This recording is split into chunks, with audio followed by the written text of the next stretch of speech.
band that got to go see Johnny Cash in concert, and both of you found that to be. I think we all went, right? Yeah, I think we all went. Yeah. Okay. What was that like? Amazing. Yeah, it was great. Amazing. Because you get to talk to him afterwards as well, correct? An impressive presence, and he was very kind, and it's kind of intimidating too. Wow. Yeah, he was very humble and sweet and genuine, and sometimes it's hard to know what to do with that when you admire someone that much and they're that kind of just sort of humble and approachable. Oh, bold.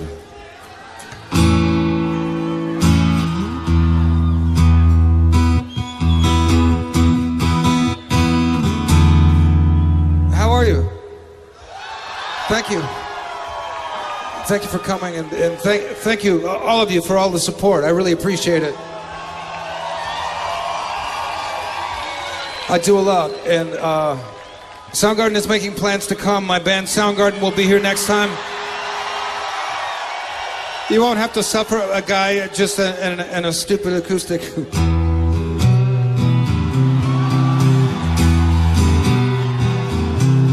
But what was going through your heads right before you're taking that stage? Like, did this person and that person and the other person actually make it in because they were supposed to be on the guest list, but they might have been forgotten?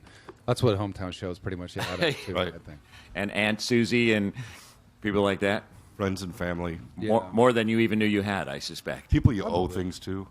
Now, in every club... For sure, and we don't remember? Don't remember that. J.C. Dobbs. Wow. Is it still there? Yeah, it actually is. We did play there. Yeah. Okay. Well, yeah. Well, there you go. I don't remember. Anyway, be that as it may, you have a new record out. It's been out for a little bit now, and I have to think that for you guys it must be somewhat weird, at least in the first part of that record. I'm taking minutes. I understand. He's a steno on the side. You're taking notes, okay? Stenographer, yeah. So Soundgarden, welcome. Thank you.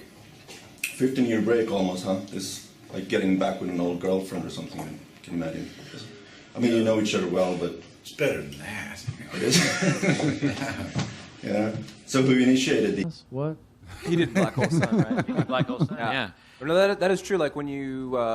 Didn't you play on that? When the song comes together in the studio, it might have a different sort of vibe than if it was live tested for, a month or two or something. But we didn't really have the luxury of doing that with the new album. We wrote it, recorded it, boom, put it out. And that's how it goes with a lot of rock records. I think the first... And the word actually has a definition and a meaning, and it's applicable when it's applicable, so it can never be outdated. It depends on what your focus is, If your focus is one thing, and our music is not that thing, it's then an alternative to it, if you're talking about music. Or music being an art form that's an alternative to film in terms of spending your time.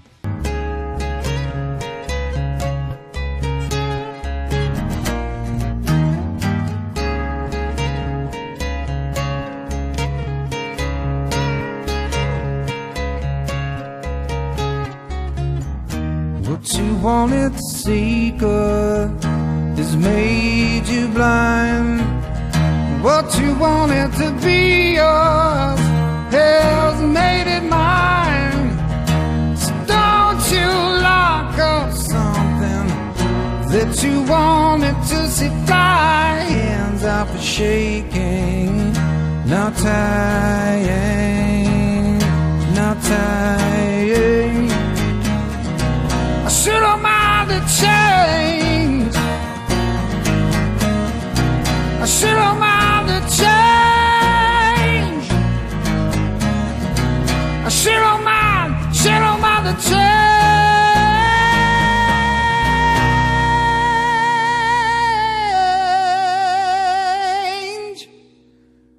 'Cause I fell on black days, fell on black days. How would I know that this could be my fate? How would I know that this could be my fate?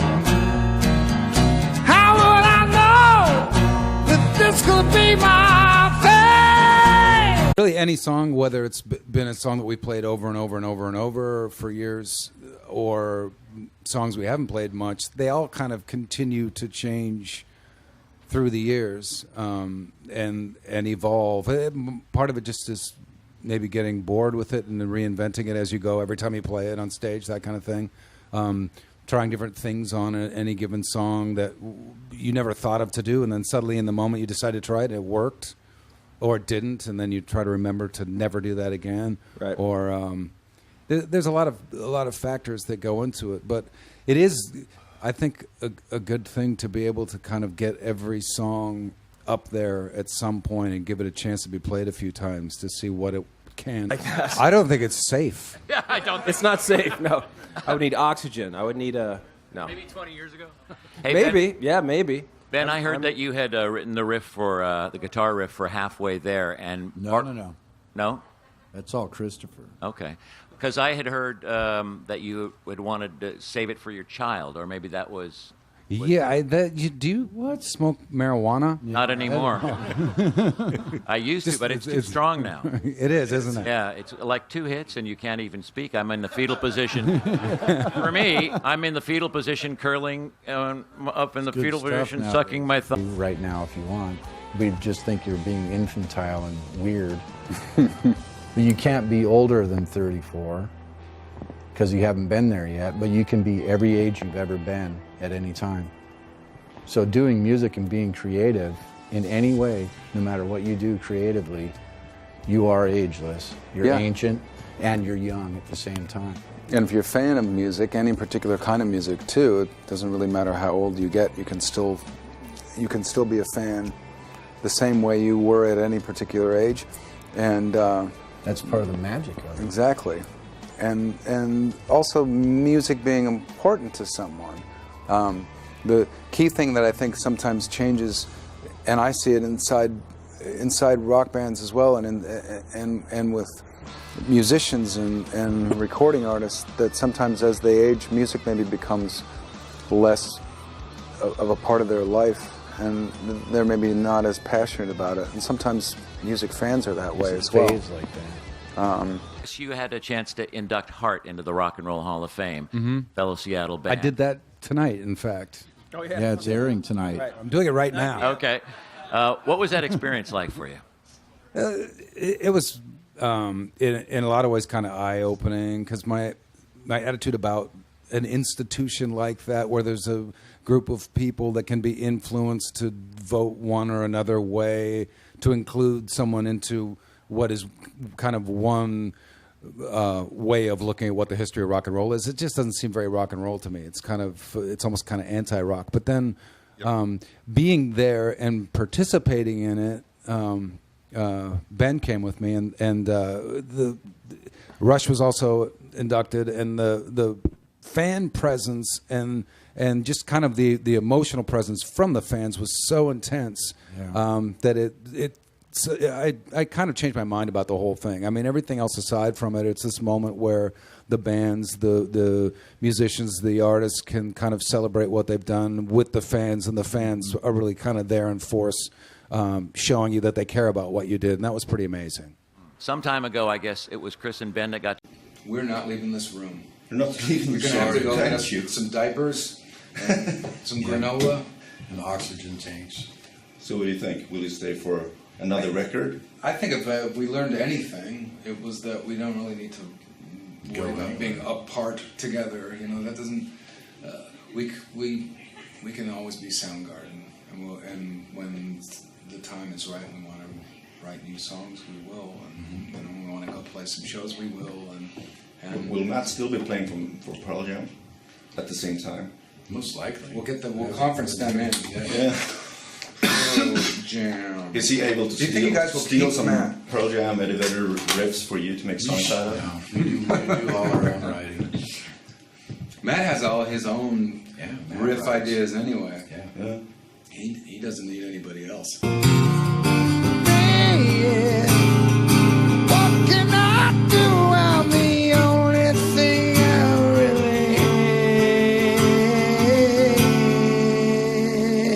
have at all.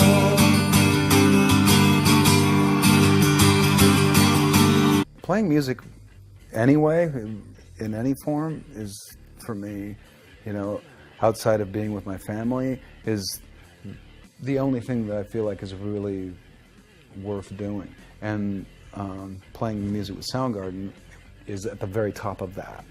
So I'm in a good mood about it.